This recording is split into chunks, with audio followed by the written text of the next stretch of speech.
On behalf of the Northern Cape Provincial Government, pass my appreciation to the President, His Excellency, Mr. Ramaphosa, for this engagement.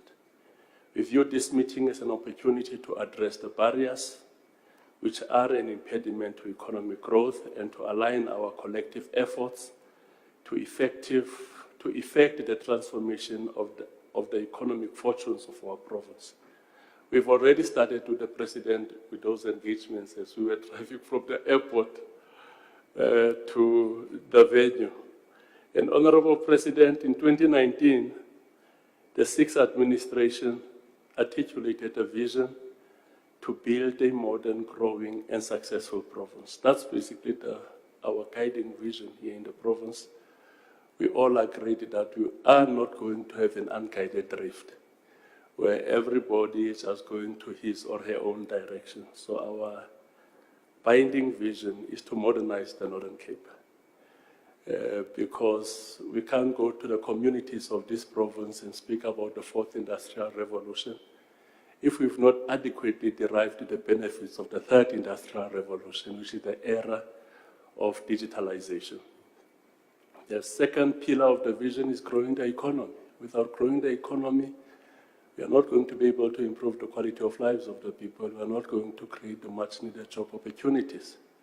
Hence, the second pillar of our vision is growing the economy, and the third pillar is to make the province successful, focusing mainly on education and health.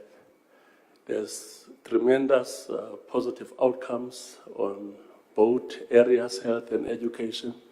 And as we will be making the presentation, we'll highlight that about 80% of our budget goes only to these two areas of the work of the provincial government. As I conclude, allow me, Chairperson, to once again thank the President, Ministers, and Deputy Ministers for making time to come to the Northern Cape. When we've got so many ministers and Deputy Ministers, including the President, we get very excited. Sometimes we feel like a neglected province. We have to reaffirm and in a very militant way assert our existence. But when we are here, we feel very good. We look forward to positive engagements which will result in tangible and concrete solutions to the challenges faced by the people of the Northern Cape. Thank you very much, Chair.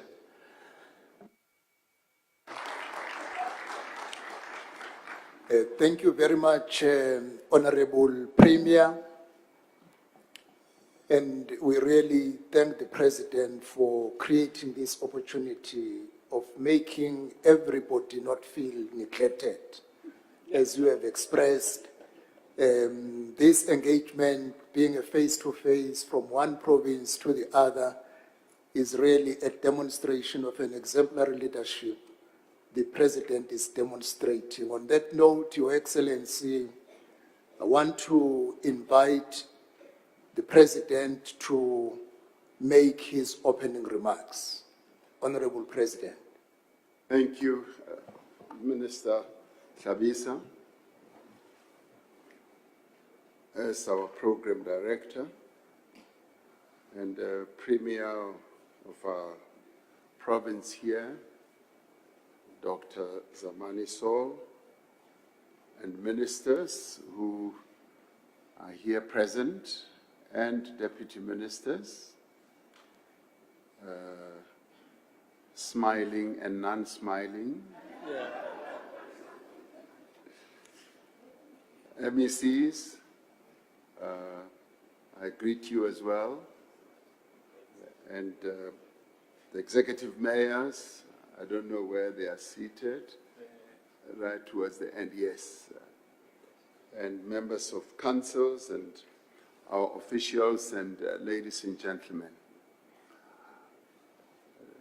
Premier Zamani Saul is one person who is not given to telling untruths.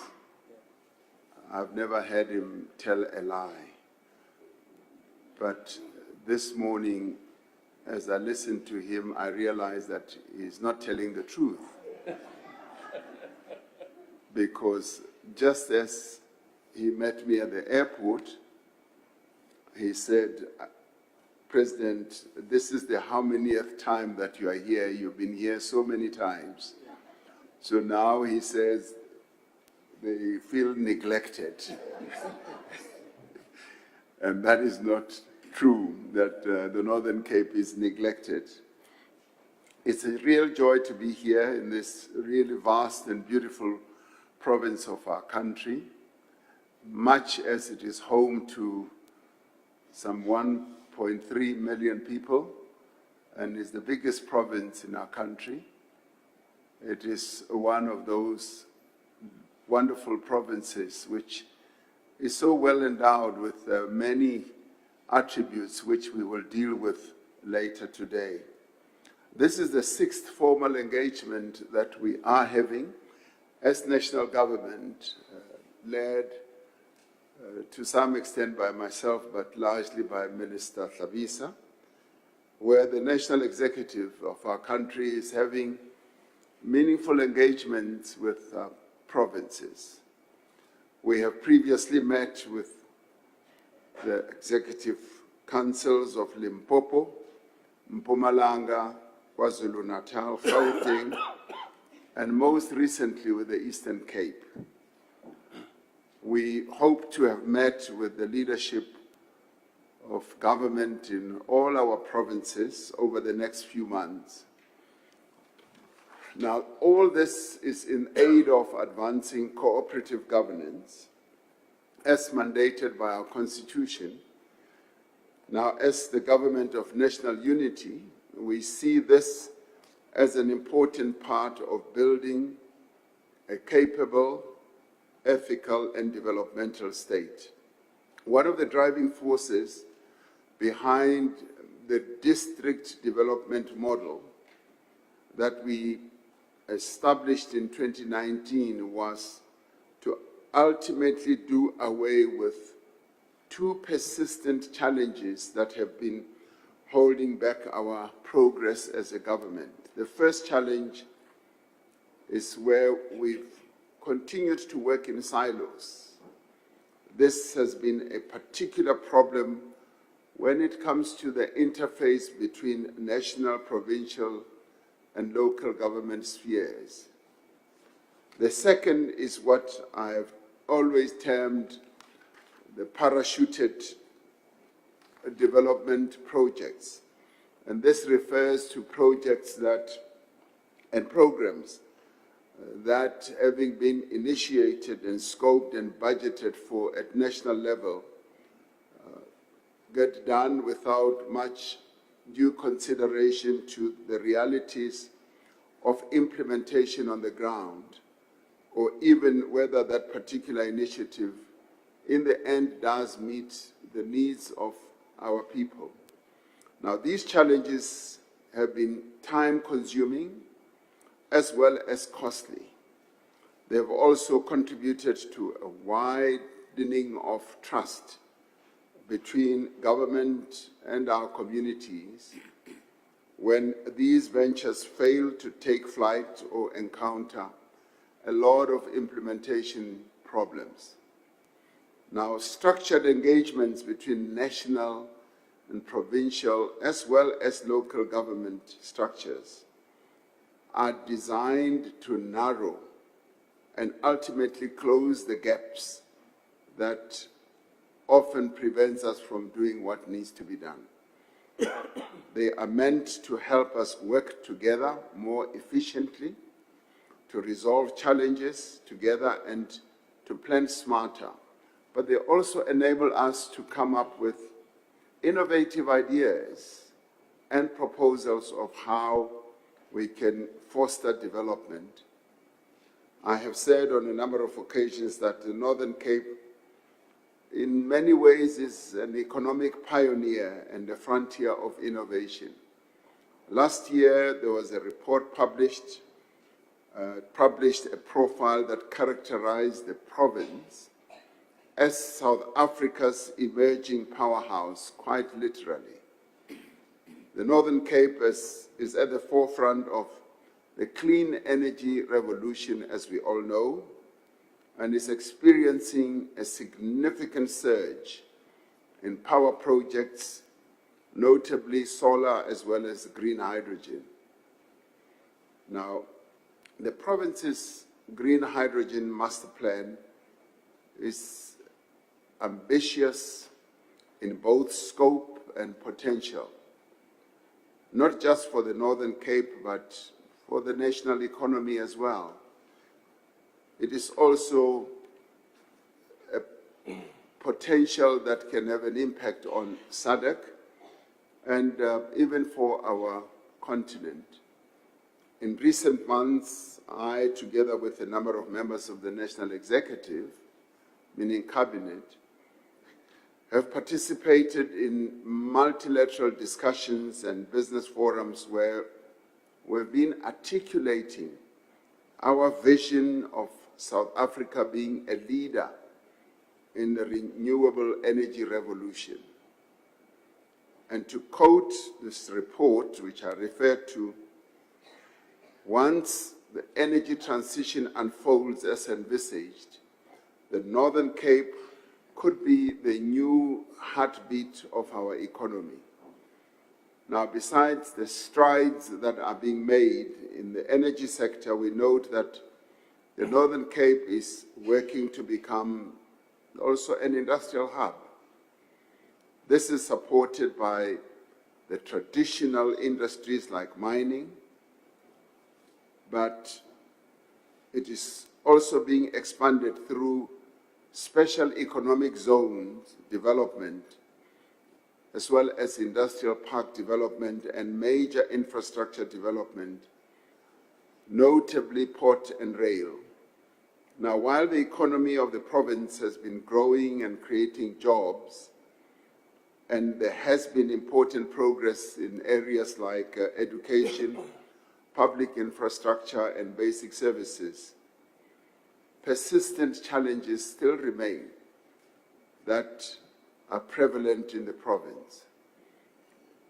National Treasury's 2024 Provincial Socio-Economic Review points to an increase in the percentage of people living in poverty here in the Northern Cape, and people who are facing real-life challenges, and also a drop in the number of households who have access to basic services such as water.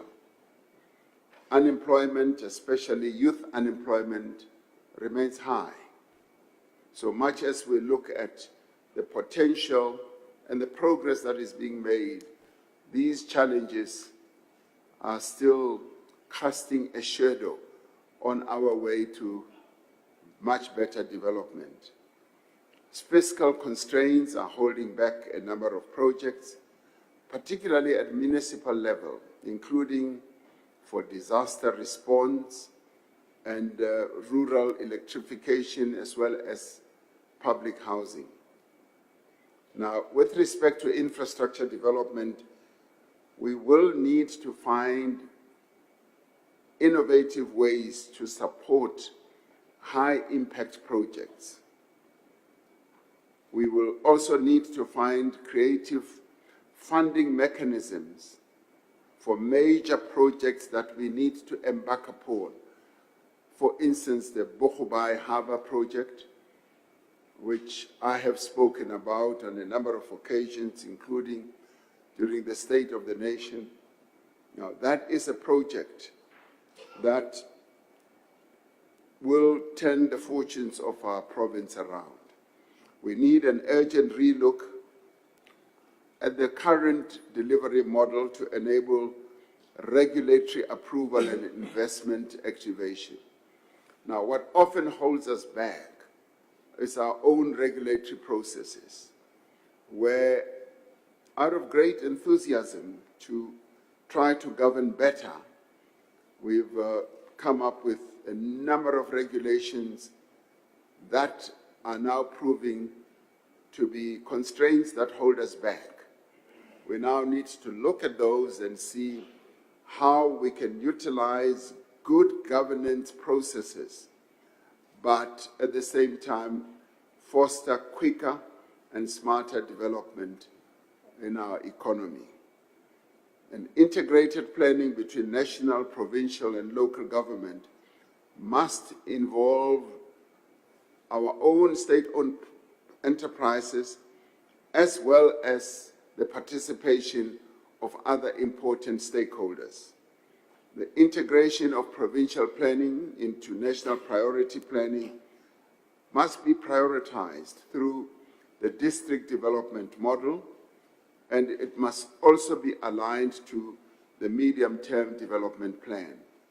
Now, we are keen to discuss how the province is addressing the issue, for instance, of climate change and its state of readiness to respond to a number of other challenges that come up, for instance, disasters or natural disasters. Now, another challenge that we need to address is at the local government level, how we are able to improve our local government sphere.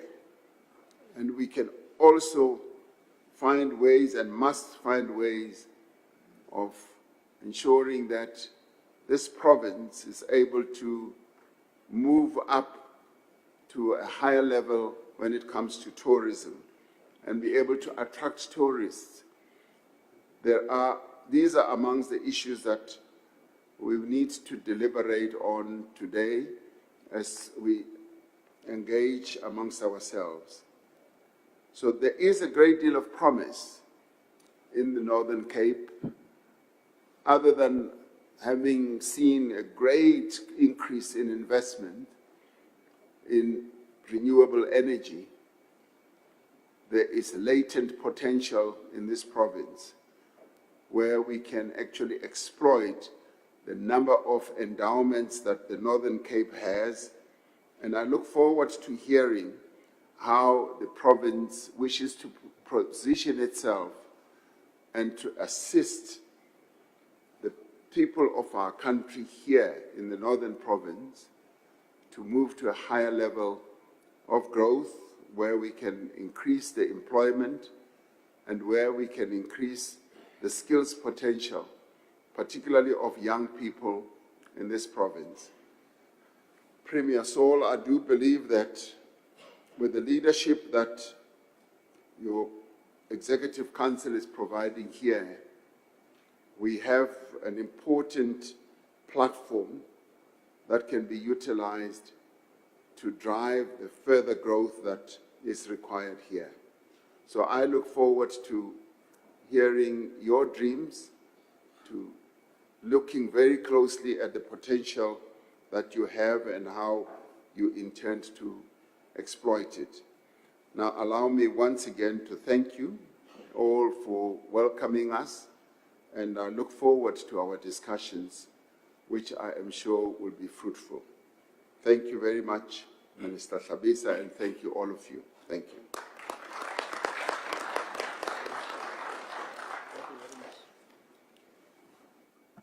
Thank you very much, Your Excellency, for setting the tone of the discussions, to listen to the dreams of the leadership of Northern Cape. I do want to acknowledge Salka, who is present in our midst as an important partner and stakeholder, especially in ensuring that our local government work. Thank you, colleagues, the people from the media. I'm sure you have done the work for the day. The president says you can go and rest now.